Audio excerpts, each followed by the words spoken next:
Hello there, and welcome to another episode of Critical Weight Theory, where, in addition to reviewing movies and TV shows and stuff like that, I sometimes look at the real world of power, politics, and international relations, and sometimes I make fun of that stuff. But today I'm going to be looking into the intellectual roots of realism, one of the most influential theories in international relations.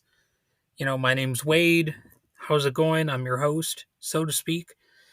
Anyway, from the 19th century historians to post war political scientists, I'm going to explore how the realist mindset evolved and why it still matters today.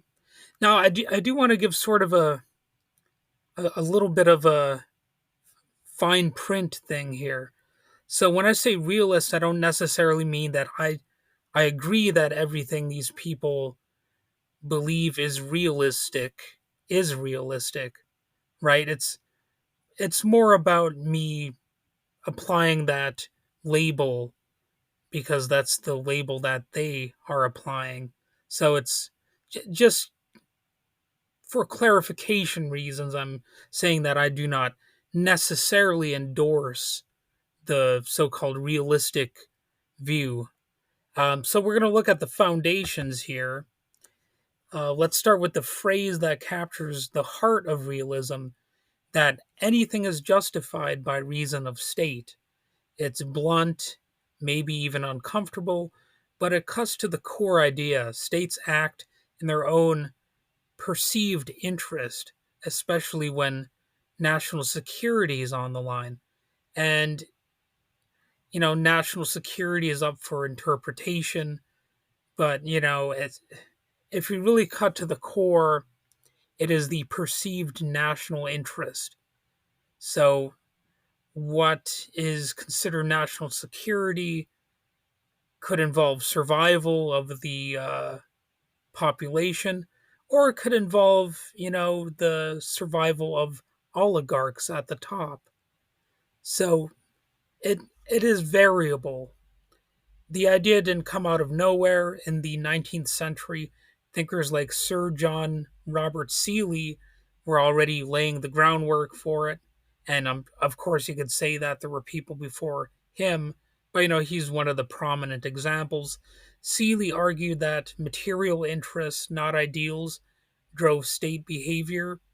He emphasized strategic calculation, not moral aspiration. And this perspective set the tone for what modern realists would later formalize into a broader theory. Other British figures of the time, like Thomas Babington Macaulay and Lord Acton, shared similar views. They believed states operate in a kind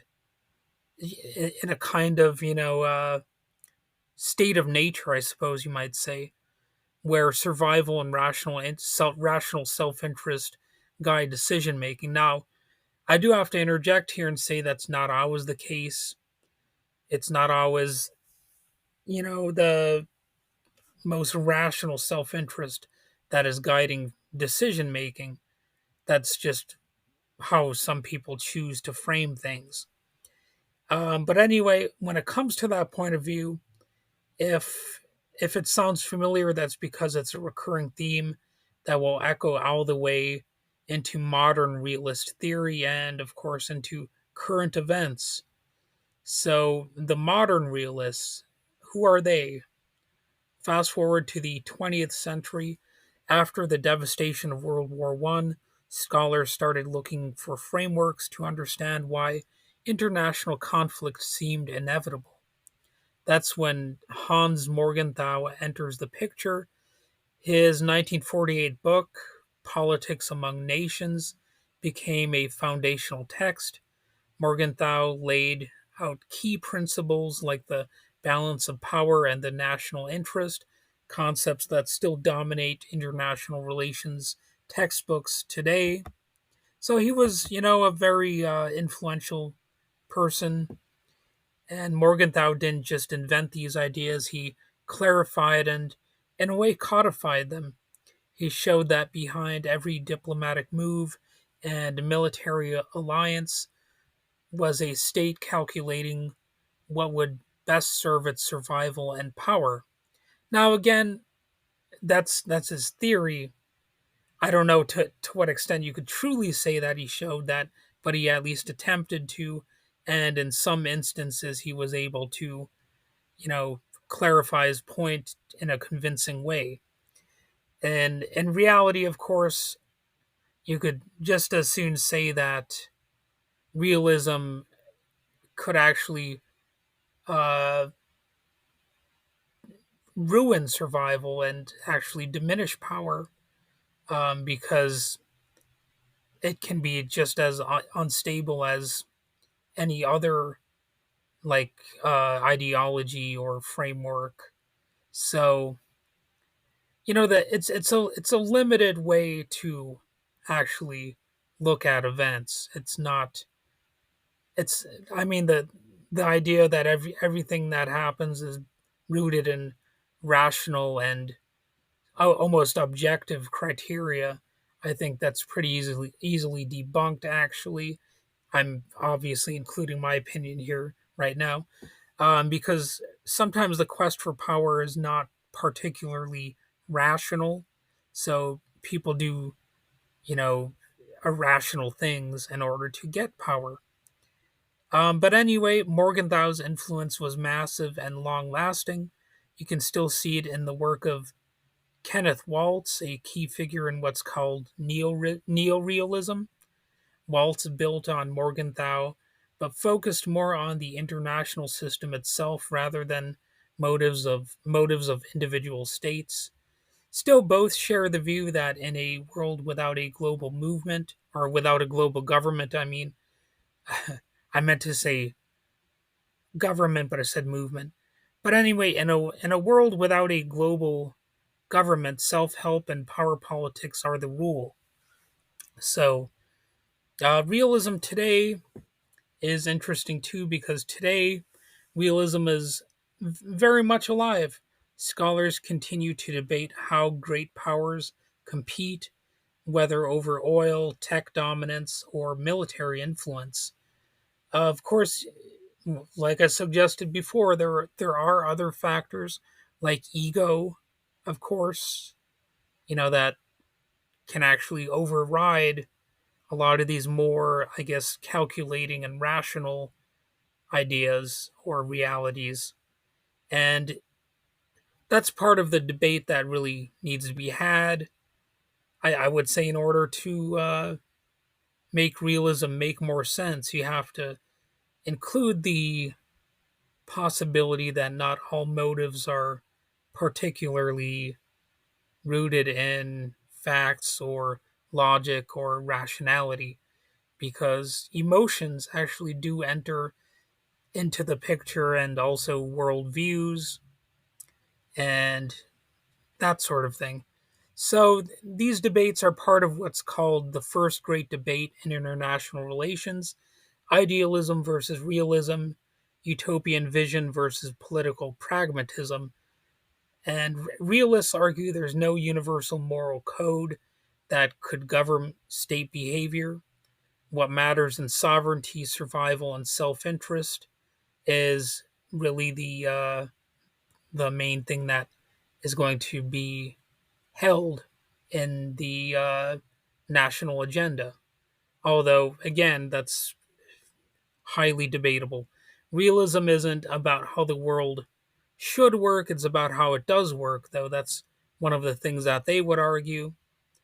And the realism, grounded, even cynical at times, remains a powerful lens for understanding global politics, even though, as I've suggested here, it's an incomplete view because global politics, you've got religious ideologies and all sorts of scientific realities that have to be grappled with, and, rebellions by the population.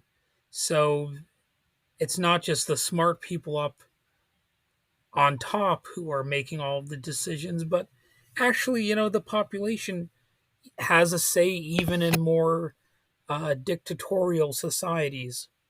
So global politics is a little bit more complex than realism, I think, would have people believing if you're, trying to stick to the core premise that, everything is rooted in, the survival of the state or whatever.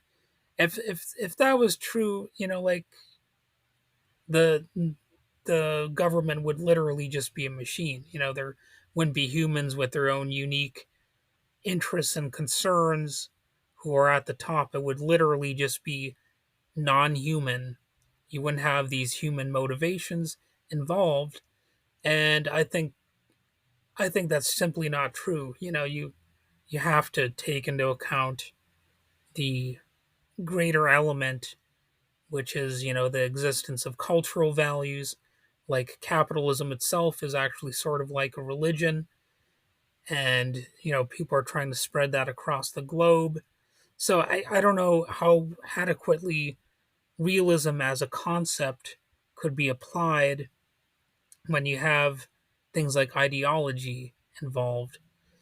Well, anyway, I just wanted to give you an idea of what realism strives to be or how it's promoted. The basic core premise. So next time you see a headline about a military buildup, a trade war, or a power play at the UN, you can think of Seeley, Morgenthau, and Waltz, and remember the question realism asks: what's really driving that move? So thanks for listening, and I hope this will give you food for thought about what's happening in the real world here.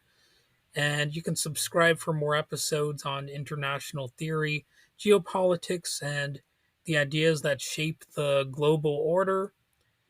Or you could tune in for some of my silly Billy movie reviews or TV show episode reviews or stuff like that. Anyway, have a good day.